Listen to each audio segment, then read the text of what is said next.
Ekarobe, ekarobe maal ekarobe jalleessa chuu godhate. Kana maal kana naffida. Ayyaan qabu kana biloo godhatu naffide yoon. Ana boleessa maalii jireeti. Ekarobe hin ta'u. Ekarobe. Sheekaan sheekaa fi hamsaalleen tokkoma quraana ofii buufattee karaati. Karabbi buusee miti kara akka karaatu jedhu.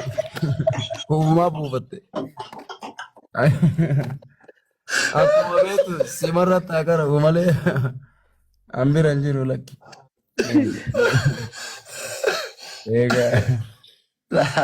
Sheekaa otoo guyyaa guutuu matuura uufu kalee lapheen buute na himaan inni jiruu nu ligaa hiriite dhiis du'aayii godhiif.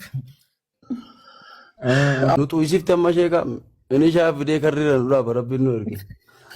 Onnee nu keessa gaajjeette wallaahi amma mini shaafidha birrii baay'intamatti kennee amma boru ganama na hiiti kuma dhiidama teessa nu gara nyaadhuun hin qabu. Anuu shuggutii bilookii laman tokkaan takkaan nu as fararraa ibsaan maakii biteen ittiin taphatu takkaan.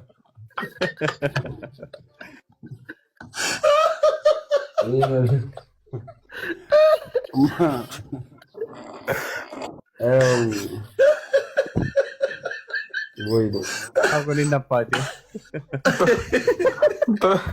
Torbe kana mana mulin bakka sheeka. Wallahi billahi.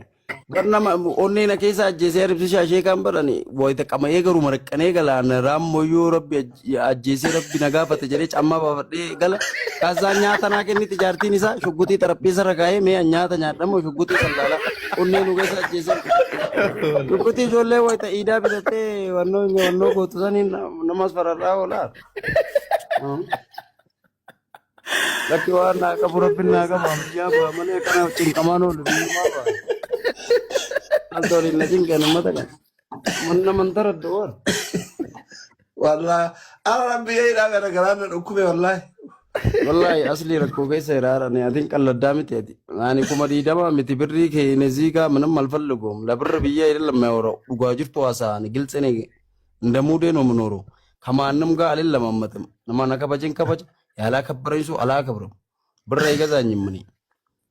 Mani samu wallahi billahi በጭንቅላ በልጣቸዋለሁ ማጣት ነው እንደዚህ ያደረገኝ እንጂ ኤቢማን ቋንቋ ከከት ቦይ ከነ ነው ጋር ነው ቦይ wallahi ገላታ ቀባ ቢፍቱ ነው ፉዳ ሜ ቢፍቱ ኢብሲሻ ቢፍቱ ነው ፉዳ ቢፍቱ ዱባይ ነው ወይ በእናትህ ቢፍቱ ዱባይ እንጃለዳ በጣም ነው የምወዳት እሲ ደበቃ ታፊ ቤታ ታፊ